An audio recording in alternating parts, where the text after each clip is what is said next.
Ang aking amazing backyard garden.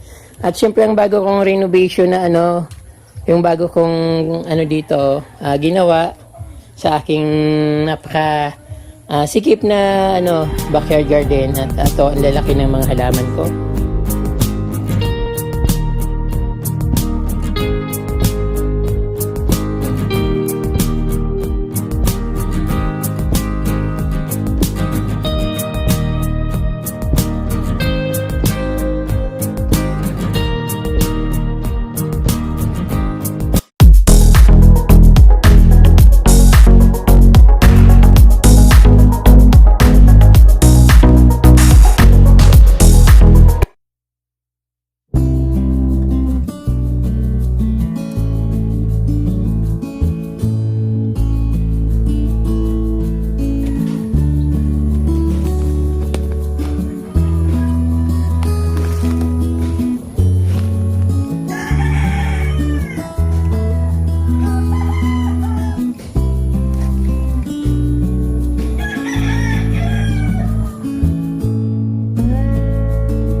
Ito naka-from yung aking garden sa likod ng bahay. Sobrang ganda ng mga yung Persian shield at ang tataba. Napaka-pink yung niya, medyo matapang na pink yung kulay niya. At syempre yung napakaganda kong king red dito na variegated.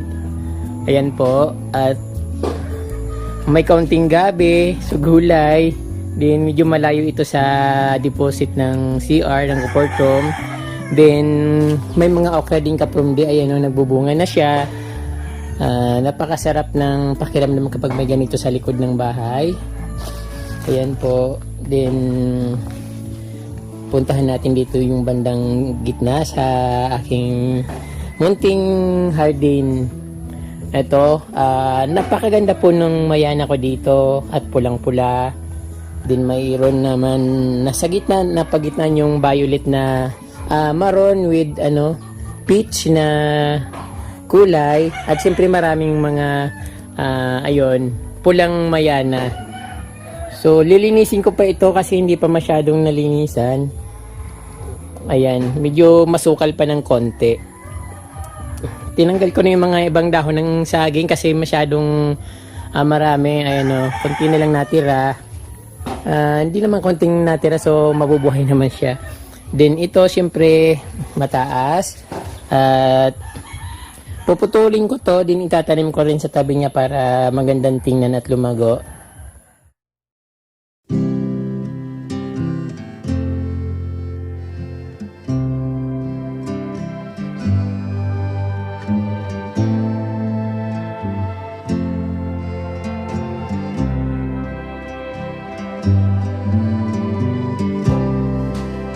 Din yung variegated na gumamela na puti. Ayun napakaganda niya.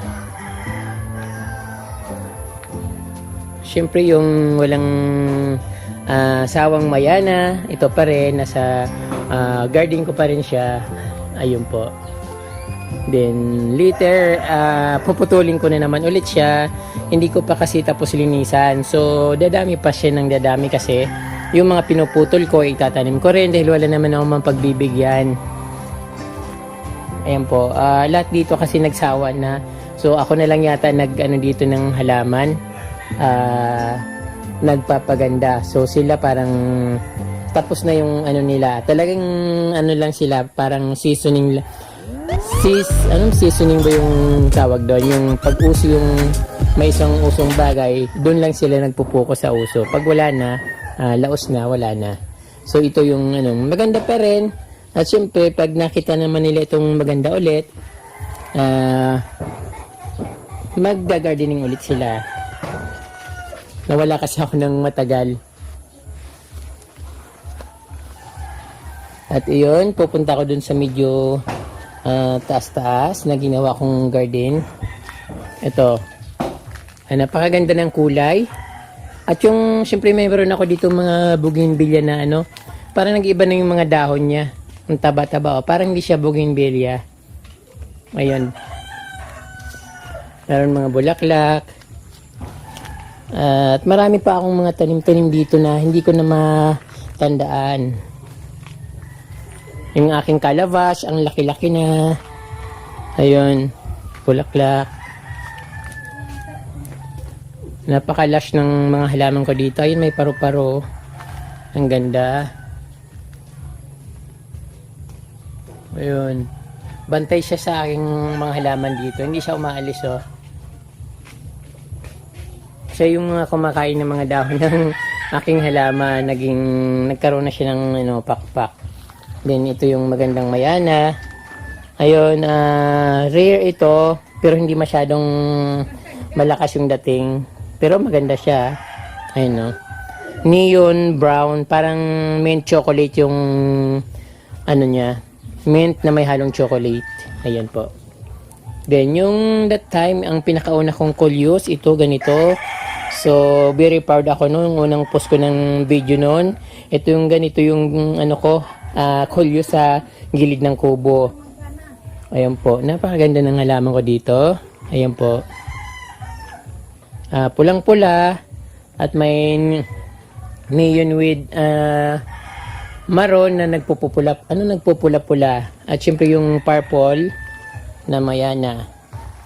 Then ito rin, pumayat na siya kasi pinutulang ko dahil sobrang taas na. So gaganda rin naman ulit siya. At yung mga pinutol ko, tinanim ko rin sa tabi niya ulit. Ang mayana na neon green, napakalas niya, oh. Ang taba-taba, ang lalaki ng mga dahon. Saka yung katawan niya, napakataba. Parang hindi mayana. Ayan. Nagpropagate na ako ng mayana dito dahil ilalagay ko siya sa harap ng kubo. So ito, ano pa lang to, 1 week pa lang, ayan, oh. Gumaganda na siya. At yan, ang lago na kaagad. Maganda kasi yung weather dito, medyo basa kasi sa pag gabi. Ito naman halaman ito, kulay yellow to kapag ewan ko ba't green pa rin siya hanggang ngayon na yung green. Pero alam ko kulay yellow siya.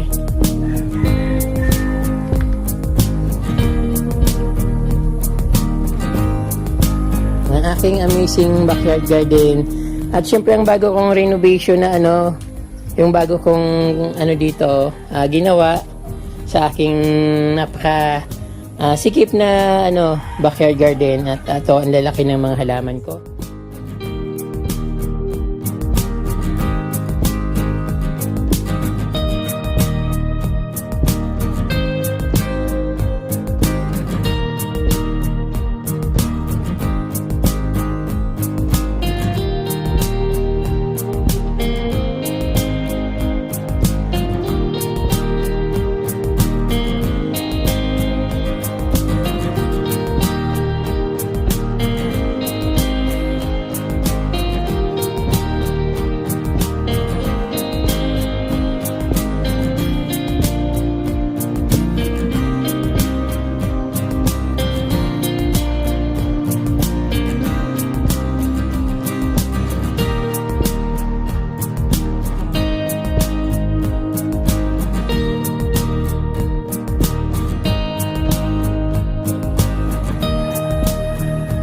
At ito yung napakaganda kong mayana. Ito yung dinala ko sa Manila na parang nawalang saysay kasi naging kulay parang maroon na itim. Ito ngayon siya, napakaganda niya. At ayan, batik-batik na medyo maroon na nagpupula-pula. At ito naman, napakaganda nito. Isa to sa mga nakikita kong mayana dati, kaya ako nagtanim ng mayana dahil nakikita ko doon sa isang pamilihang bayan dito sa amin sa Guwa, may nakikita akong ganito na dinadaanan. Sabi ko, ano kaya yung halaman na yun na kulay, parang orange na nagpipink. Tapos ayun, nagkaroon din ako ng ganyan. Ayun po, ang napakaganda niya. Siyempre, ayan, binabalance ko yung halaman dito, yung mga kulay, para hindi lang sa isang sulok lang yung isang magandang tingnan. Gusto ko lahat maganda. Ayan po. Avatar yata itong mayana na ito. Yan, napakaganda niya rin ng tingnan. At syempre ito, kasi medyo parang namatay ito, pero nagkaroon ulit na ng dahon. At nagtanim na ako sa ibang lugar niya para ibang lugar dito para magkaroon ulit ng panibago at para hindi ako mawala ng ganitong collection. Ayan. Syempre dito pa rin sa bandang gilid sa mga ilalim ng puno ng kamansi. Ayan.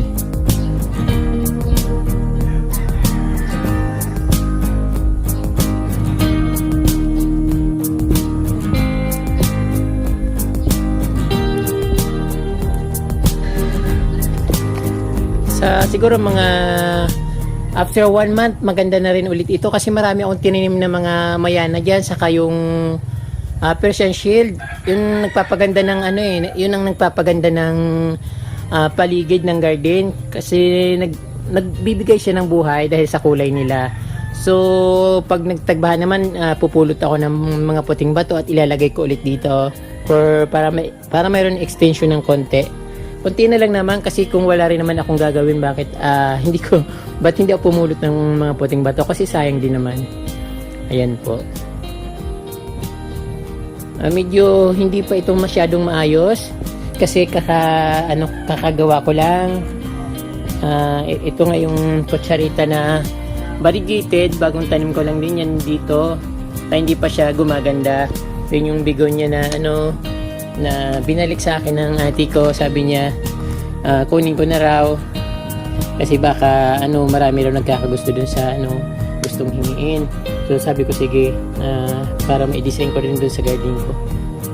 Ayun. At yung rubber plant na neon, yellow neon na binigay ni Ate Doris. Ito, laki na siya. Kaya lang from pinasok ko siya sa loob, nagkaroon ng parang natutuyo yung dahon katulad nito. Kaya nilabas ko ulit, hindi ko alam kung bakit. Siguro kailangan niya ng init. Ayan, parang 3 araw lang naman dun sa loob ng kubo tapos nagkaganyan na. Ang tanggal na nga yung ibang dahon. Ay, may mga tanim akong dyan. Hydrangeas or hydrangea. Ayan. So, yung malago dito ng mga halaman at mga damo, tinanggal ko na. Kaya ganyan parang maluwag. Ayan. At syempre yung variegated na gumamila nandyan. At ito isa to sa pinaka-dream ko na halaman talaga. Matagal ko na tong gusto. Kaya lang wala akong wala akong mabilhan. Pero nakita ko doon sa isang plantita dito, humingi ako. So lagi niya akong binibigyan kaso palaging namamatay.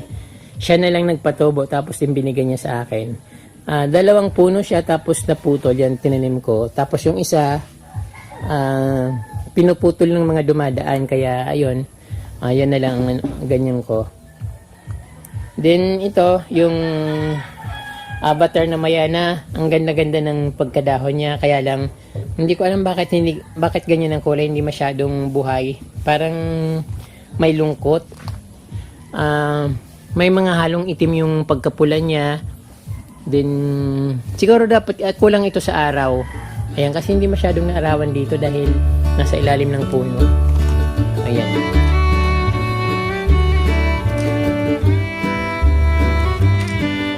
At yan, yung mayana ko. At yung Shambra ko Kapramdi, pagdating ko dito, sobrang sobrang liit.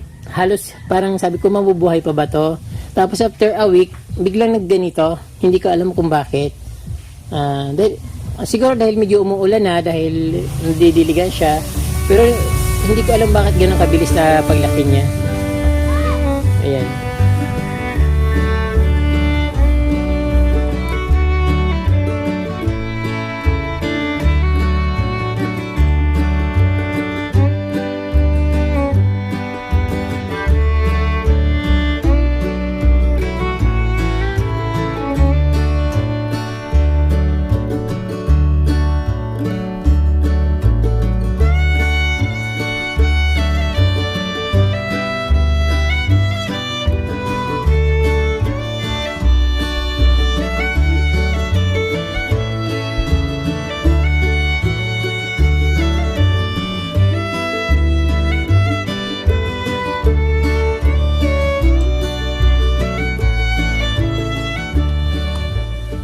dito napakaganda ng ano ko.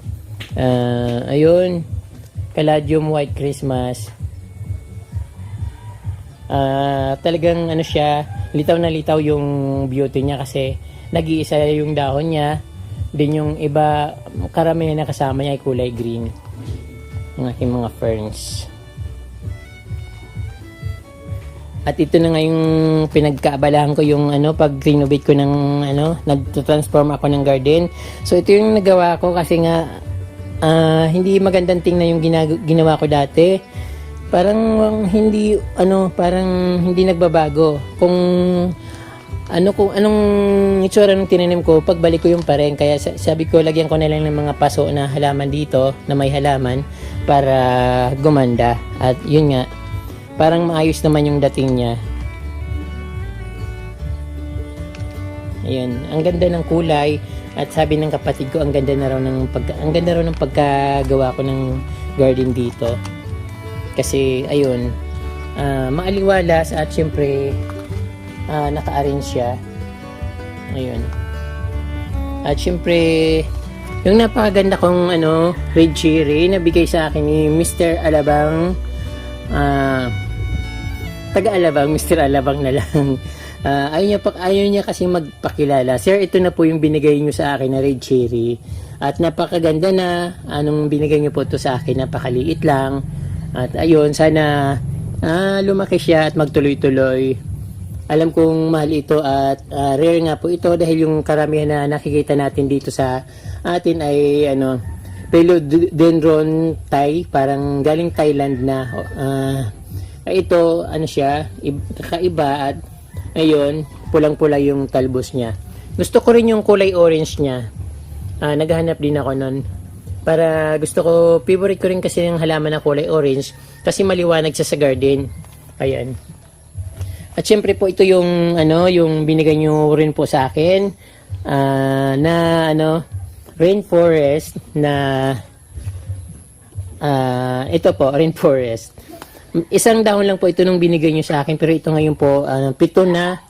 Yung pang 7 ay lumalabas pa lang. So, malaki na siya after, siguro mga 6 months na po siguro ito, sir, nung binigay nyo sa akin. Kasi, bago ako umuwi, medyo tumagal pa naman ako sa Manila. Then, bumalik ako ng dito. Then, may 1 month. Then, pag balik ko, yun, naging 4 months ulit doon. At ito naman, bigay rin po ito ng isang kaprom din nag-visit dito. Sir, marami pong salamat sa bigay nyo na halaman. Ito po ang ano, lago na nilagay ko sa isang paso para mas gumanda. Pero yung isa hindi ko pa inaalis sa ano, lalagyan. So, ililipat ko rin siya sa ibang lalagyan kasi pag nandito, hindi masyadong maganda yung ano, kasi nasa ano siya, nasa ipa ng palay, palaging tuyot. So, hindi siya nakaka-absorb ng water. Pero ayan, namulaklak na po siya at yung parang may sakit siya. So, dapat nito isprayan ng oregano. Pigaan ko na lang siya ng oregano kasi nangingitim yung mga ano niya. Parang nilalanggam. Yung mga paligid, ayan o. Ayun po. Then, parang pa dito. Ito naman yung galing sa ano, sa kaibigan ko sa Quezon City. Ayan. Tapos, ito rin yung isa pa na binigay sa akin ni Mr. Alabang na ano bang tawag nito? Milaloni. Na, ayun, medyo malaki na po at marami na po siyang dahon. Malit din po itong binigay niyo sa akin dati. Maraming salamat po, sir. At nagkaroon akong ganito dito. At syempre yung red cherry, sana hindi siya mamatay at gusto ko siyang palakihin at para pag nagkaroon akong medyo maayos na bahay, yun may pang mayaman ako na halaman. Siyempre yung melaloni, pang mayaman din yan kasi mahal yan, nakita ko doon sa mga binibilhan ng halaman sa ano, Bulacan, Laguna at Cavite.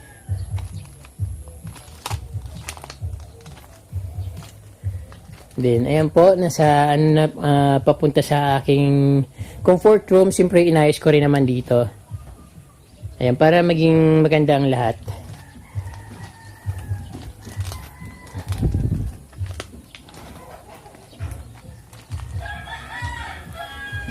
So, magandang umaga dito at magandang umaga sa inyong lahat. Ayan, napakagandang sinag ng araw. Inagahan ko magkuha ng video, kaso lang pag hindi masyadong magandang tingnan dahil madilim. May part na madilim, may part na maliwanag. At minsan kala mo yung iba parang sinasadya na papulahin. Sa sinag po ng araw yon, depende sa sinag ng araw kung kung nakatama siya doon. Ayun. So napakaganda pa rin ng ko dito, garden sa likod. At medyo lush na yung mga halaman. Yung iba hindi ko pa naayos. At siyempre sa next na pagpakita ko dito, sana lumaki na yung mga tinanim ko para magandang tingnan at mas makulay.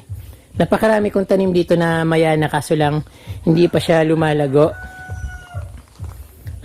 Bagong sibulang, parang ganun.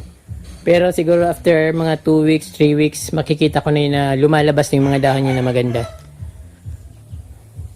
Gusto ko yung part dito na even na hindi ko pa to inaayos, gusto ko rin yung part dito kasi parang maliwanag siya at makulay. Ayan nga, parang maliwalas yung dating niya.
Nakita niyo yung aking backyard garden ng buo. So napakaganda po. Minsan pag iniedit ko yung video ko, tapos nilalagyan ko ng music. After ko ma-edit, so pinapanood ko yung video, parang natatouch ako at parang nagiging emotional ako. Para akong naiiyak sa music po, hindi sa garden ko. Kasi parang iniisip ko, mamimiss ko si Kaprom Lee kapag nawala siya. Parang ganon. Pero siguro ganun talaga. So dahil gawa ko yung parang hindi naman siya yung na-amaze ako.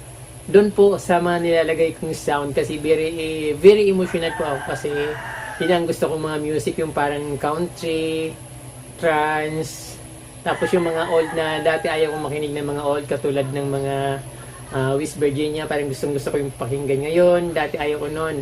Pero ngayon yung mga parang mga yung mga American style na country country anthem.